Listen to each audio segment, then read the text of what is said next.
1738 लाख करोड़ रुपए। सोचिए इतनी रकम अगर भारत के लोगों में बांट दी जाए बराबर बराबर तो सबको करीब करीब 12-13 लाख रुपए मिल ही जाएंगे। ऐसा होने वाला नहीं है, कल्पना है, जुमला ही है। ये रकम है एक देश के प्राकृतिक संसाधनों की कुल कीमत। तांबा, gold, coltan, zinc, tin, tungsten, diamond, minerals के नाम आप लेते जाइए, सब कुछ इस देश में उपलब्ध है। पूछेंगे कि इस देश का नाम क्या है, वो भी बताएंगे, लेकिन उसके पहले कुछ पहेलियां बुझाएंगे।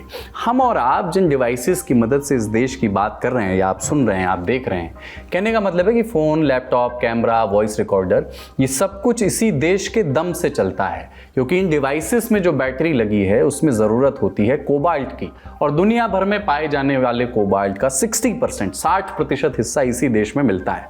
लेकिन इस देश के 10% से भी कम लोग अंधेरा होने पर बत्ती जला सकते हैं, गर्मी में पंखा चला सकते हैं, क्योंकि बिजली की पहुंच यहां सीमित है।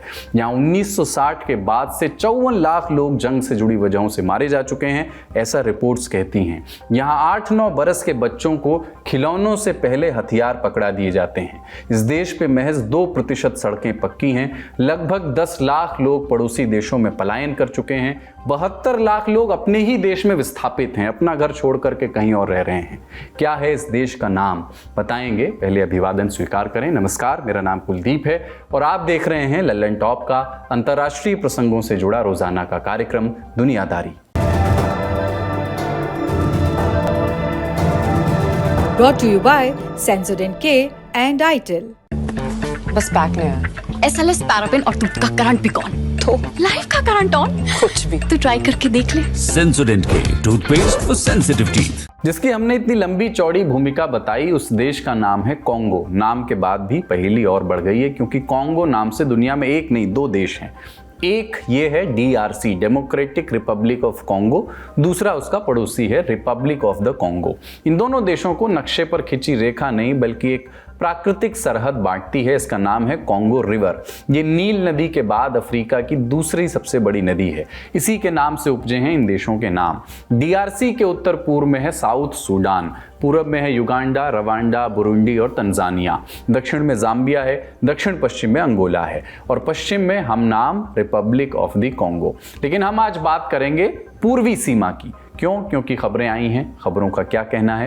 DRC के पूर्वी सीमा पर एक देश है रवांडा। नक्शे पर देखिए DRC के मुकाबले कितना छोटा है। DRC है अफ्रीका का दूसरा सबसे बड़ा देश और रवांडा है 46वें नंबर पर। फिर क्या मामला है? DRC का आरोप है कि रवांडा ने उसकी नाक में दम कर रखा है। DRC की आर्मी कह रही है कि रवांडा विद्रोही गुटों को पैसे दे रहा है, धन उपलब्ध करा रहा है और हथियार भी दे रहा है। क्या है इस लड़ाई की कहानी?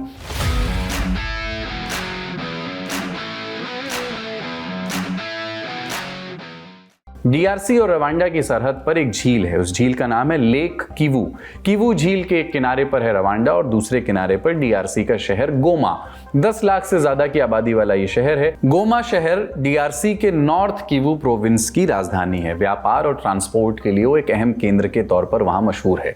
DRC के वे सभी शहर गोमा से आसानी से जुड़ जाते हैं, जहां से महंगे मेटल्स और मिनरल्स जैसे कि गोल्ड, टिन और कोल्टान की सप्लाई आती है।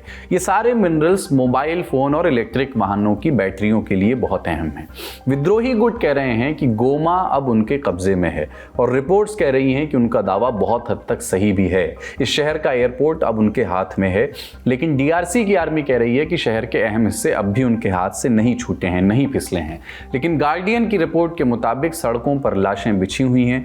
3 दिनों में कम से कम 100 लोग मारे गए हैं और 1000 लोग घायल हुए हैं। अस्पताल गोली लगने से घायल हुए मरीजों से पटे हुए हैं। विद्रोहियों को खदेड़ने की कोशिश में फॉरेन पीस कीपिंग फोर्स के लगभग 1 दर्जन से ज्यादा सैनिकों की भी मौत हो चुकी है। नॉर्थ किवू प्रोविंस के मिलिट्री गवर्नर की भी मौत हो गई है। हजारों स्थानीय लोग गोमा शहर से भाग रहे हैं। सिर्फ जनवरी के महीने में ही 5 लाख लोग विस्थापित हो चुके हैं। शहर से आप मिल चुके हैं। विद्रोह की हालत आपने समझ ली है मोटा मोटी। अब विद्रोही गुट और उनके मकसद से भी आपका परिचय कराते हैं। इसके लिए इतिहास के पन्ने हमें थोड़ा सा पलटने होंगे। ये सारा फसाद रवांडा में उपनिवेशवाद के दौर से जुड़ा हुआ है। रवांडा पर 1962 से पहले बेल्जियम का कब्जा था। उस दौरान मुख्य तौर पर दो समुदाय थे, हुतू और तुत्सी। तुत्सी अल्पसंख्यक थे, आज भी हैं। इन दोनों समुदायों का रहन सहन एक दूसरे के बेहद करीब है, कोई दिक्कत नहीं थी। फिर बेल्जियम ने खेल खेला, अल्पसंख्यक तुत्सी समुदाय की ओर झुक गया, नाजायज फायदे देने शुरू किए। यहीं से नफरत के वो बीज बो दिए गए जो बाद में बहुत फूले और फले। 1962 में रवांडा आजाद हो गया, सत्ता हुतू समुदाय के हाथ गई। दोनों आबादियों के बीच वायलेंस का, हिंसा का दौर चला। 1960 के दशक में ही लगभग 3 लाख तुत्सी समुदाय के लोग पड़ोसी देशों में भाग गए। इनमें से ज्यादातर लोग डीआरसी गए और रवांडा बॉर्डर के पास ही पूर्वी डीआरसी में बस गए। फिर ये लोग एकजुट होने शुरू हुए। इन लोगों का मकसद था रवांडा में तख्ता पलट। फिर साल 1990 आया, तुत्सी समुदाय के लोगों ने युगांडा की ओर से रवांडा पर हमला बोल दिया। ये सब कुछ पॉल कगामे के नेतृत्व में हुआ। देश में दोनों आबादियों के बीच सिविल वॉर शुरू हुआ। 1993 में सिविल वॉर तो थमा, अरुषा अकॉर्ड नाम से समझौता हो गया, लेकिन हुतू कट्टरपंथियों को यह रास नहीं आया। 1994 में कट्टरपंथी हुतू समुदाय के गुटों ने तुत्सी समुदाय के लोगों को मारना, उन पर हमले करना शुरू कर दिया। 100 दिनों में लगभग 8 लाख तुत्सी लोगों का कत्ल हुआ। इसको रवांडा जेनोसाइड के नाम से जाना जाता है। लेकिन 1994 में पॉल कगामे के नेतृत्व वाले गुट ने रवांडा में तख्ता पलट कर दिया। पॉल आज रवांडा के राष्ट्रपति हैं। इस तख्ता पलट के बाद लगभग 20 लाख हुतू लोग देश छोड़ करके भागे और कहां पहुंचे? कॉन्गो। हुतू तो वहां पहुंचे ही, लेकिन वहां पहले से ही बहुत सारे तुत्सी लोग भी मौजूद थे जो 1960 के दशक में आए थे। अब कॉन्गो में इन दोनों आबादियों के बीच लड़ाइयां शुरू हुई। हुतू लोग एकजुट होना शुरू हुए। ये रवांडा में तख्ता पलट चाहते थे, तुत्सी समुदाय पर हमले हुए। इसके जवाब में रवांडा ने तुत्सी गुटों को हथियार देना शुरू किया और रवांडा ने डीआरसी की सरकार पर हुतू समुदाय का साथ देने का आरोप लगाया। फिर आया साल 1996, डीआरसी के तुत्सी गुट और रवांडा आर्मी ने मिलकर के डीआरसी पर हमला बोल दिया। पड़ोसी देश युगांडा, एरिट्रिया, अंगोला और बुरुंडी ने भी रवांडा से हाथ मिला लिया। इसे फर्स्ट कॉन्गो वॉर कहा जाता है। 1997 में वे सफल हो गए।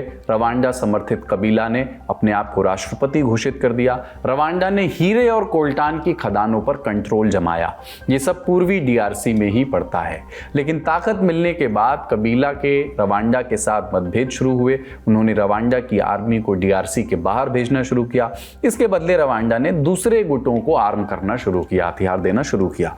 1998 में नया विद्रोह शुरू हुआ जिसे सेकेंड कॉन्गो वॉर का आगाज माना जाता है। कबीला की सरकार ने इनसे लड़ने के लिए अब हुतू समुदाय के गुटों को आर्म करना शुरू किया। हालांकि 1999 में समझौते हुए और लड़ाई रोकने की बात की गई। यूनाइटेड नेशंस ने अपनी मेनुस्का फोर्स यहां पर तैनात की। मनुस्का यानी United Nations Organization Stabilization Mission in the Democratic Republic of the Congo. इसका काम था समझौता सुचारू ढंग से लागू हो, इस पर निगरानी रखना। आज के दिन भी ये इस देश में तैनात है। इनकी संख्या मौजूदा समय में लगभग 10,000 है। बहरहाल वर्ल्ड पावर्स की दखलंदाजी से 2003 में सिविल वॉर खत्म हुआ। डीआरसी का यह सिविल वॉर दूसरे विश्व युद्ध के बाद दुनिया में हुआ सबसे हिंसक संघर्ष था। 6 साल तक चले गृहयुद्ध में कितनी लाशें गिरी किसी ने नहीं गिनी। मोटा माटी अनुमान है कि इस दौरान 60 लाख से ज्यादा लोग मारे गए और तकरीबन 50 लाख लोग बेघर हो गए। 2003 में ये लड़ाई तो खत्म हुई, लेकिन गुटों तक हथियार पहुंचाने का सिलसिला चलता गया।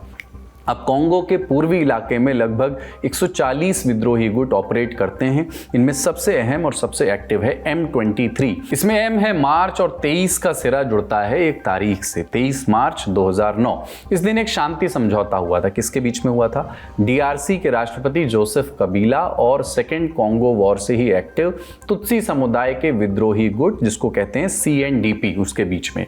इस समझौते के तहत जो ये गुट था CNDP, उसको पॉलिटिकल पार्टी बन जाना था और उसके लड़ाकों को शामिल होना था कॉन्गो की आर्मी में, उनकी सेना में। लेकिन ऐसा हुआ नहीं। अप्रैल 2012 में 300 सीएनडीपी के लड़ाकों ने विद्रोह कर दिया। तर्क था कि आर्मी में उनके साथ बुरा बर्ताव हो रहा है। उनका मकसद था कि हम डीआरसी में तुत्सी लोगों के अधिकारों की लड़ाई लड़ेंगे। 2012 के आखिर में M23 ने गोमा के अलावा कई और शहरों पर कब्जा जमा लिया, लेकिन फिर यूनाइटेड नेशंस की फोर्सेस के साथ साथ कॉन्गो की आर्मी ने इस विद्रोह को दबा दिया। 2013 तक ये विद्रोह खत्म हो गया। ये विद्रोही रवांडा के पास वाले बॉर्डर की ओर पहाड़ों में खदेड़ दिए गए, लेकिन 2022 में ये फिर से उठ खड़े हुए और नॉर्थ किवू के 4 शहरों पर कब्जा जमाया।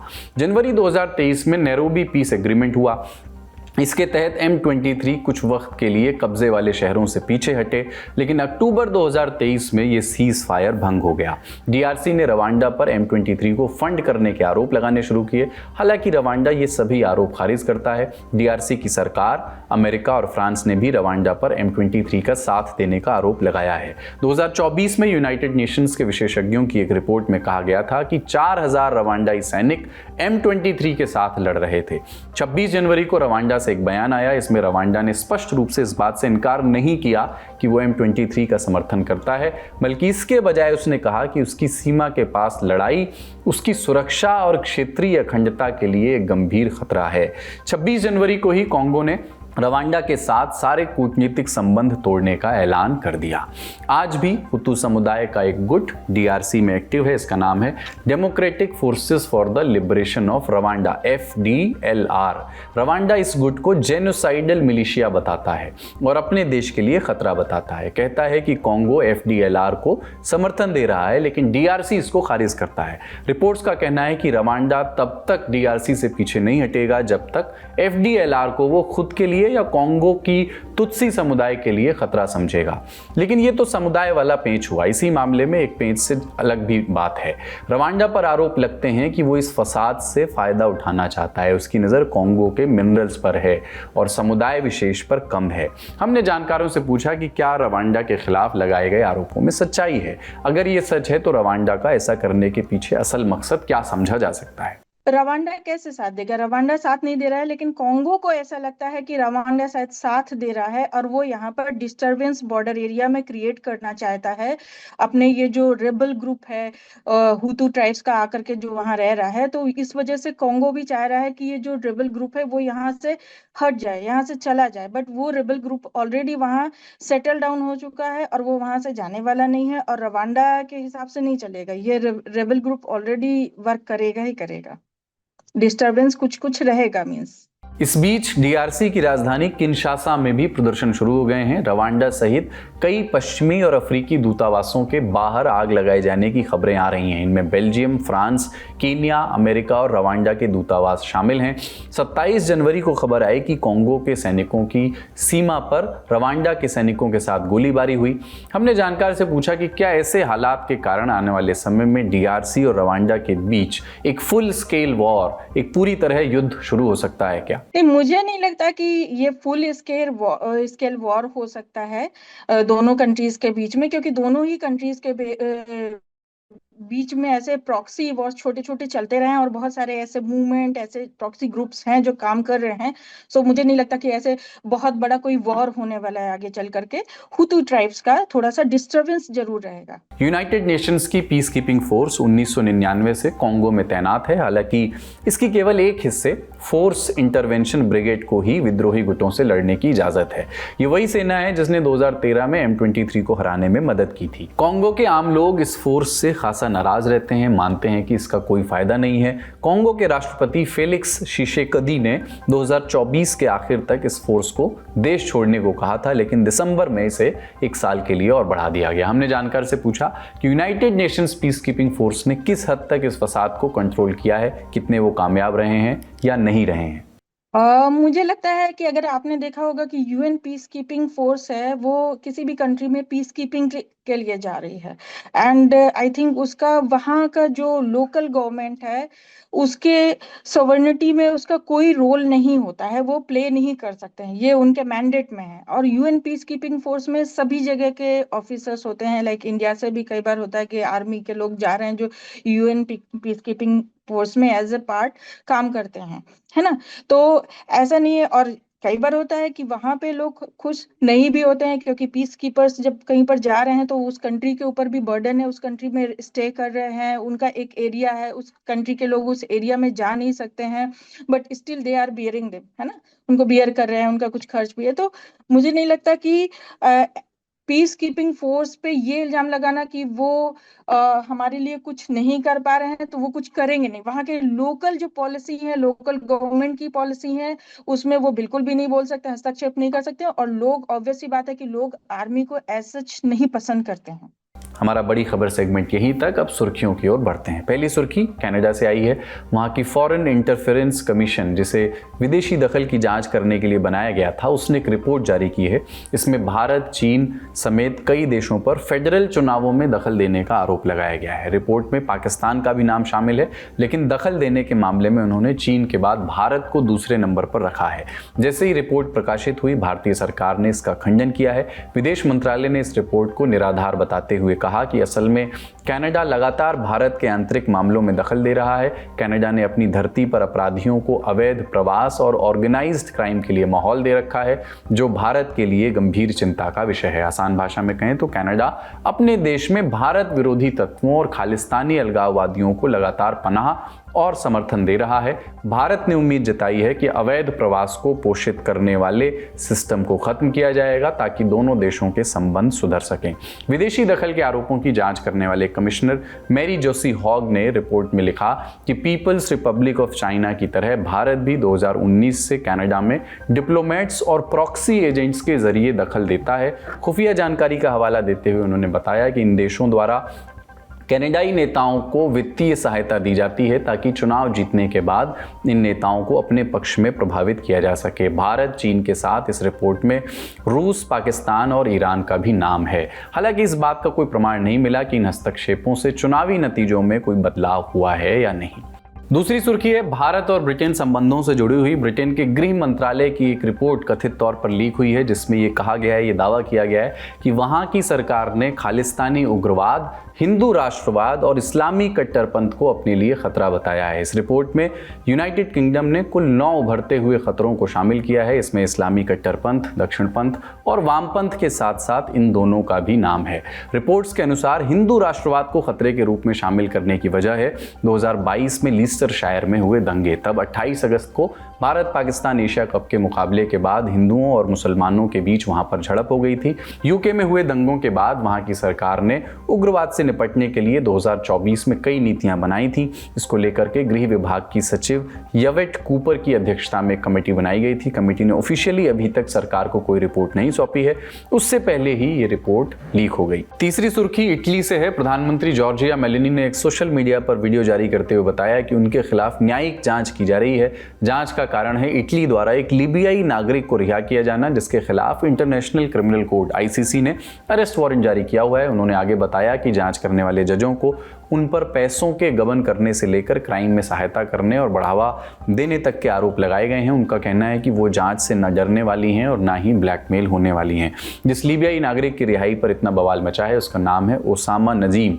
वो लीबिया में एक जेल का निदेशक था। नजीम पर आरोप है कि जेल की देखरेख के दौरान उन्होंने मानवता के विरुद्ध अपराध किया है। उन पर कैदियों की हत्या के साथ यातना, बलात्कार और यौन हिंसा तक के आरोप हैं। इन आरोपों का संज्ञान लेते हुए ICC ने 18 जनवरी को अरेस्ट वारंट जारी कर दिया था। उसी दिन ICC ने इटली सहित 6 और देशों को गिरफ्तारी के लिए रिक्वेस्ट भेजी।